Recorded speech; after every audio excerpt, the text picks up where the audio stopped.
Maria e José liberta-nos de todas as enfermidades e males e restaura a saúde de seus filhos. Maria, por ser a padroeira desta comunidade, sob o título de Nossa Senhora de Fátima, e José, esposo de Maria, e nós estamos vivendo o ano de José. Eu ouso sempre dizer que se Maria foi grande, foi graças ao bom José, que esteve todo instante ali, do lado de Maria, apoiando Maria. Liberta-nos, enfermidades, males, restaurar a saúde. O que esse tema central está clamando? Por quê? Porque no dia 26 de fevereiro de 2022, o nosso país recebeu uma visita que resolveu visitar todos os países, uma visita indesejada e, por que não dizer, uma visita maldita de um tal Covid-19. Chegou no Brasil também. E já fazem aproximadamente 430 dias que a partir daí a gente só vem ouvindo notícias ruins. A gente só vem ouvindo notícias pessimistas. A gente só vem ouvindo, praticamente sem exagero, desgraça. Você pega lá um jornal de 40 minutos de apresentação, 35 é só coisa ruim. De repente, em 5, 4 minutinhos, aparece uma coisa boa. Então, só ouvimos notícias ruins. Notícias de descasos, notícias de irresponsabilidade do povo, notícias de mentiras em cima de mentiras. Agora, esses dias mesmo nós estamos, muitas cidades, sentindo na pele, porque chegou a hora de tomar a segunda dose da vacina e não tem. Por quê? Porque alguém autorizou a se aplicar o que chegou sem reservar a segunda dose. Infelizmente, os nossos prefeitos não tiveram, muitos deles, sabedoria para perceber de que quem falava que era para aplicar tudo de uma vez só, que chegaria a segunda dose a tempo, era uma pessoa que não inspirava confiança, uma pessoa que não entendia nada da função que ele estava exercendo. Então, notícias ruins. Chegou a hora de tomar a segunda dose e muitos lugares não se tem essa segunda dose. Notícias que nos deixam reféns. O que fazer? Como nos colocar diante dessa situação? Ficarmos quietos, à mercê desses que nos governam? Ficarmos quietos? Se ficarmos quietos, me vem à memória uma célebre frase de Gandhi, se não me falha a memória, que diz assim, que ele nunca se assustou com o grito dos maus, mas ele sempre se assustou e se incomodava com o silêncio dos bons. O silêncio dos bons. Mas a gente se sente refém. A gente às vezes se sente um nada. O que eu posso fazer, meu Deus, para reverter essa situação? Eu acho que uma coisa nós temos em comum. Todos nós queremos viver mais um pouquinho. Todos nós queremos viver mais um pouco. Só notícias ruins, cenas que às vezes a gente não esperava que ia ver. Pego uma, por exemplo, que me chocou na hora, que eu fiquei assim, estarrecido, e eu falei para mim mesmo: meu Deus, eu pensava que eu ia partir dessa vida sem ver essa cena. Na Índia, não sei se alguns viram, depois eu fui atrás para ver se era fake, mas não era. Na Índia, vinha uma moto com 3 pessoas. O cara pilotando a moto, uma senhora que era meio que pressionada por um terceiro na moto. Ela vinha numa espécie de um sanduíche, uma senhora de idade. E quando a moto foi parada, o repórter informou: essa senhora está morta, morreu do Covid. E como não tem como transportá-la, os familiares foram lá e estão levando ela para ser cremada. Quer dizer, já correndo o risco ali de serem infectados. Eu juro para vocês, sem demagogia, porque eu não preciso mentir ou agradar ninguém aqui. Na hora me deu um aperto no coração. Eu falei: meu Deus do céu. Eu pensei que não ia ver uma cena tão triste como essa.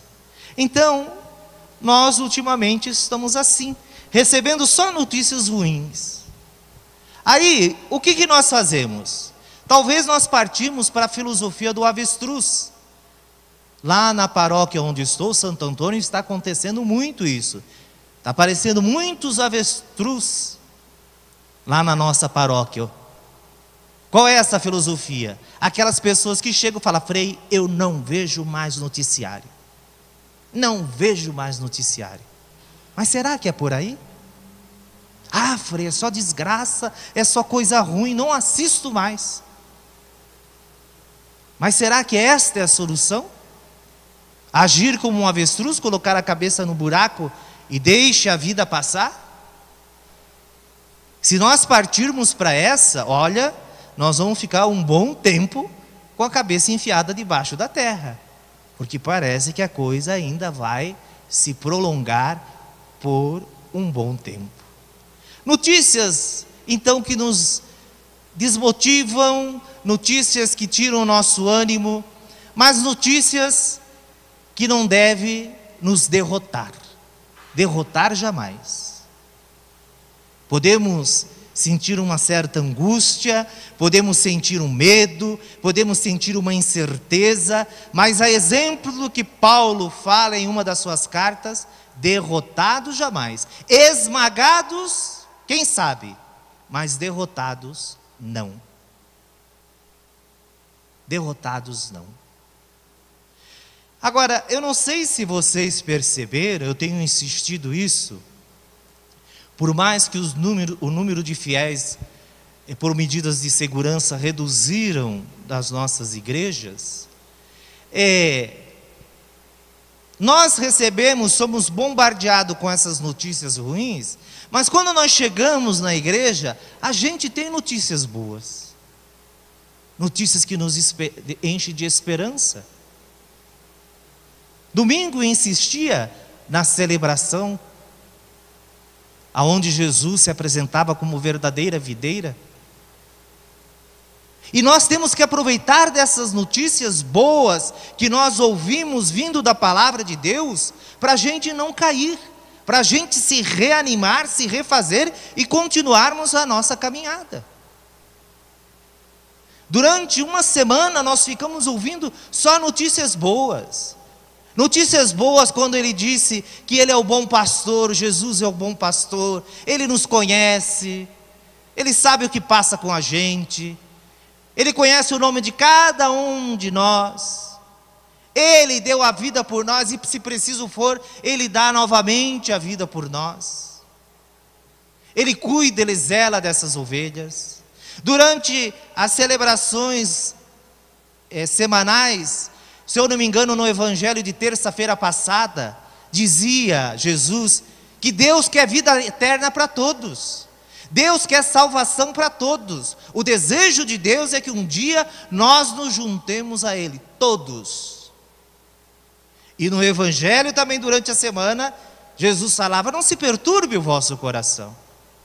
Tendes fé em Deus, tendes fé em mim, Jesus Cristo. Na casa do meu Pai há muita morada. E um dia eu venho buscar vocês, porque eu estou preparando essa morada para cada um de nós. E no domingo, Jesus fala: eu sou a verdadeira videira e vocês são os ramos. Se vocês permanecerem em mim, e eu insistia, não ficar com Jesus, estar do lado dele, não, permanecer nele. Se você permanecer em mim, você não corre o risco de secar, você não corre o risco de ser lançado ao fogo. Eu dizia domingo, a gente corre o risco de passar por vendavais, por passar por tempestade, por chuva de granizo, a gente corre o risco de envergar, mas não de lascar e quebrar, porque nós estamos e permanecemos com a videira. Então só notícia boa, que se contrapõe a tantas notícias ruins que a gente vem ouvindo nos últimos meses. E uma notícia boa, e aqui eu começo a tentar deixar a minha mensagem da noite, está na carta de São Paulo aos Romanos, no capítulo 5. Quando Paulo nos diz assim, abre aspas: a esperança não nos decepciona, porque Deus derramou o seu amor em nossos corações por meio do Espírito Santo que Ele nos concedeu. Por isso, a esperança não nos decepciona. E mais do que nunca, nós temos que nos apegar a esta virtude, e sem essa virtude, não dá para seguir no meio desta tempestade que nós estamos atravessando. Jamais deixar morrer em nós a virtude da esperança. Esperança, esperar no Senhor. Como Maria diz no seu canto: a minha alma espera no Senhor. Então que a nossa alma também espere no Senhor. Espere a cura, espere a libertação, espere o reerguimento das pessoas que caíram com essa pandemia na questão financeira, perderam tudo. Espero ser vacinado, espero que esta pandemia passe e a gente volte a ter vida e vida em plenitude. Para o cristão, meu irmão e minha irmã, sempre tem que ter esperança.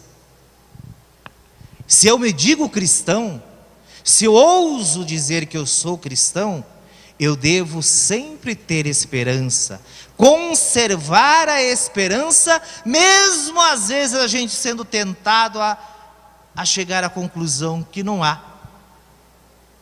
esperança. Mas o cristão não pode perder essa esperança. Ter esperança sempre, ou tentar tê-la mesmo nos momentos difíceis, nos momentos em que nós nos sentimos esmagados. Ter esperança. O que é ter esperança? Ter esperança, eu creio que não necessitando de sinais. A esperança não é feita de sinais, como a fé. Eu preciso ver sinais, eu preciso testemunhar sinais para manter viva a minha esperança. Não, porque se não tiver sinal, e aí? Morreu a esperança? Não, a esperança, ela tem que estar me acompanhando sem ver sinais. Jesus deixou claro isso para Tomé, nós vimos alguns domingos atrás. Felizes os que creem sem ter visto, felizes os que creem, felizes os que têm esperança sem precisar de sinais. Felizes. E esses felizes, Jesus estava se referindo a nós. Ter esperança, ter fé, não nos exime de passar pelas provações. Não. Ter esperança não é para amanhã. A esperança é algo que é todo dia. Não é eu encher meu coração de esperança hoje e desanimar amanhã, porque não consegui, não vi algo ser realizado na minha vida. Ter esperança. Ter esperança como nós, não sei se tem alguns aqui, eu acho que tem. Ter esperança como tem, um exemplo de esperança, nós palmeirenses. De um dia ver o Palmeiras campeão do mundo. E nós não perdemos essa esperança. Nós não perdemos, estamos todo dia lá torcendo. Assim também deve ser a nossa esperança. Não alcancei hoje, Senhor. Amanhã, quarta-feira. Se não vem na quarta-feira, vem na quinta. Se não vem no mês de maio, vem em junho. Se não vem em 2021, vai chegar em 2022. Ter esperança é saber esperar. Esperar com confiança. A esperança muitas vezes não se dá do dia para o amanhã. Ter esperança é depositar essa esperança em Deus. O Salmo 145 diz que nós não devemos depositar a nossa esperança nos poderosos, mas sim em Deus. Nele está a nossa esperança. Por quê? Porque os poderosos falham, porque o ser humano falha. Nós estamos vendo isso. Não só o Brasil, mas infelizmente o Brasil. Muitos países falharam. Falharam nessa gestão da pandemia. Por isso nós não podemos colocar a nossa esperança nos poderosos, como diz o Salmo, mas colocar esta esperança em Deus. E é difícil a gente falar isso nos dias de hoje, né? Esperança em Deus, porque parece que o mundo está tão aí, distante de Deus, né? Aqui em Santa Cruz ainda é uma bênção, porque é uma cidade muito religiosa, mas uma cidade grande como Curitiba, a gente percebe que gente que não está nem aí mais para Deus. Um dia, eu não sei se é loucura, no fundo é loucura. Quando o Frei Lino ainda estava lá comigo, eu cheguei um dia, tem um momento que a gente tem aquela sessão de terapia, né? Nós estávamos comendo alguma coisa, e estava fazendo calor até em Curitiba. Nós estávamos com a porta aberta, e nós estávamos comendo alguma coisa. Eu falei, Lino, meu irmão, eu acho assim que Deus vai ser esquecido pelo ser humano. Parece que a gente percebe que à medida que as gerações estão vindo, parece que Deus está sendo esquecido. E Ele também então vai esquecer de nós, porque nós esquecemos dele. Nós aqui não, nós é que eu falo, os que estão por vir, nós não. Prova disso que nós estamos aqui. Então é difícil a gente falar, coloque a sua esperança em Deus, se hoje Deus está tão fora das grandes decisões, das grandes reflexões. Aí, Deus está fora, mas na hora de procurar uma resposta diante desse tempo angustiante, aí tem muitos que chegam para a gente e falam, aonde está Deus? Ora, Deus está aí. Deus está aí. Por que você me pergunta onde está Deus? Um dia chegou um jovem lá na paróquia para conversar comigo. Ele se denominou ateu. Não sei se era ateu ou à toa, não tinha o que fazer. E se denominou ateu, mas veio me questionar, aonde está o teu Deus, padre? Eu falei, meu Deus está aí, todos os dias, quando o sol nasce, quando o sol se põe, está aí o meu Deus. Mas por que de tudo isso? Eu falei, meu querido, vamos começar conversando da seguinte forma: tire Deus dessa história. Porque nos momentos das decisões que o mundo tem que tomar, você percebe se Deus está presente? Você para refletir um pouquinho sobre isso? Por mais que se criou muitos rótulos sobre muita coisa no Brasil, como por exemplo a Rede Globo, que é lixo, eu ainda continuo assistindo algumas coisas na Globo. Eu não sei se vocês têm assistido uma série que teve, eu acho que já terminou esse domingo agora, o Fantástico, falando sobre a natureza, sobre o planeta Terra. Não sei se vocês assistiram. E no domingo retrasado dizia assim, que mais de 300 mil espécies de plantas já desapareceram do planeta. Mais de 10% dos insetos já desapareceram do planeta. E aí vem colocando tudo. E isso gera o quê? Gera uma terra fraca, uma população fraca, uma população que não pensa quando desmata, quando polui. Deus não está presente, mas aí quando chega o momento de colher a desgraça, como nós estamos colhendo do vírus, aí se acha no direito. Aonde está Deus? Ora, Deus sempre esteve e sempre estará ali. Mas pergunte desse Deus também nos momentos de tomar as grandes decisões para a nossa vida, para a humanidade e para a terra.